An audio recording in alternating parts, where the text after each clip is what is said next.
Hello friends, welcome back to Mani's dream world. இன்றைக்கி நம்ம ரொம்ப டேஸ்டியான நண்டு வறுவல் எப்படி பண்ணலான்னு பார்க்க போகிறோம். 1/2 கிலோ நண்டு நல்லா க்ளீன் பண்ணி எடுத்திருக்கேன். இதில் 3 டீஸ்பூன் மைதா மாவு சேர்த்துக்கோங்க. கூடவே 3 டீஸ்பூன் கார்ன்ஃப்ளவர் சேர்த்துடலாம். நல்ல கலருக்காக 1 டீஸ்பூன் காஷ்மீரி சில்லி பவுடர் சேர்த்துக்கோங்க. கூடவே 2 டீஸ்பூன் சாதா மிளகாத்தூள், 1/4 டீஸ்பூன் மஞ்சத்தூள், இப்போது 1/2 டீஸ்பூன் பெப்பர் சேர்த்துடலாம்.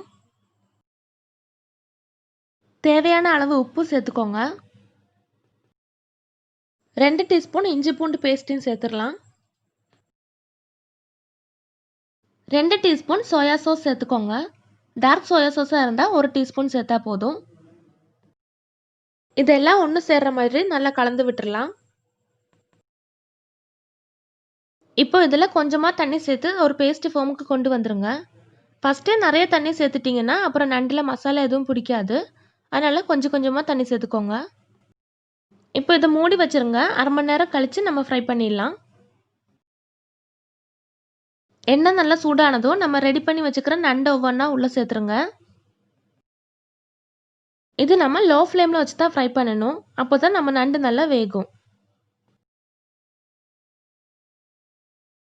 ஒரு பக்கம் நல்ல கோல்டன் ப்ரௌன் ஆனதும் இதை திருப்பி போட்டுருங்க.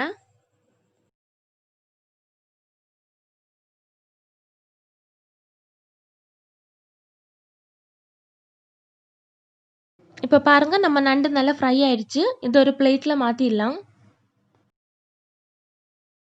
அவ்வளோதான், நம்ம டேஸ்டியான நண்டு வறுவல் ரெடி ஆயிடுச்சு. கண்டிப்பாக எல்லாரும் ட்ரை பண்ணி பாருங்கள். இந்த வீடியோ உங்களுக்கு பிடிச்சிருந்தா லைக் பண்ணுங்கள், ஷேர் பண்ணுங்கள், மறக்காமல் கமெண்ட் பண்ணுங்கள்.